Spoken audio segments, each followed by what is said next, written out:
Si è aperta oggi una settimana calda, anzi caldissima per il PD siciliano e per il governo Crocetta. Tra oggi e domani il segretario regionale del PD Raciti convocherà probabilmente per il weekend l'assemblea regionale del PD, nel corso della quale dovrà essere eletto anche il presidente dell'IDEM dopo le dimissioni di Marco Zambuto.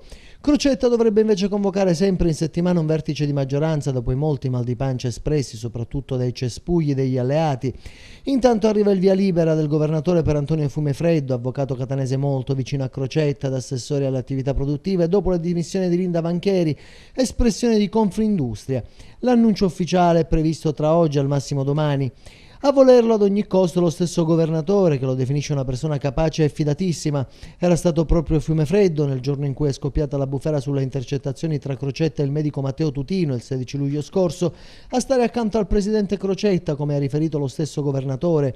In realtà si tratta di una nomina bis per l'avvocato. Nell'aprile del 2014 era stato indicato assessore ai beni culturali, ma dopo pochi giorni era stato costretto a non accettare l'incarico, ancora non formalmente concesso per le polemiche nate dopo alcuni articoli di stampa in cui si parlava di alcune spese deliberate dallo stesso Fiumefreddo quando era alla guida del Teatro Massimo Bellini, fra cui quella per un appalto concesso alla società riconducibile al boss Ercolano, di cui lo stesso Fiumefreddo era legale. Ma questa volta sembra che il via libera per il presidente di Riscossione Sicilia sia vicino, anzi vicinissimo. Domani intanto torna in aula all'Ars la legge sulle ex province.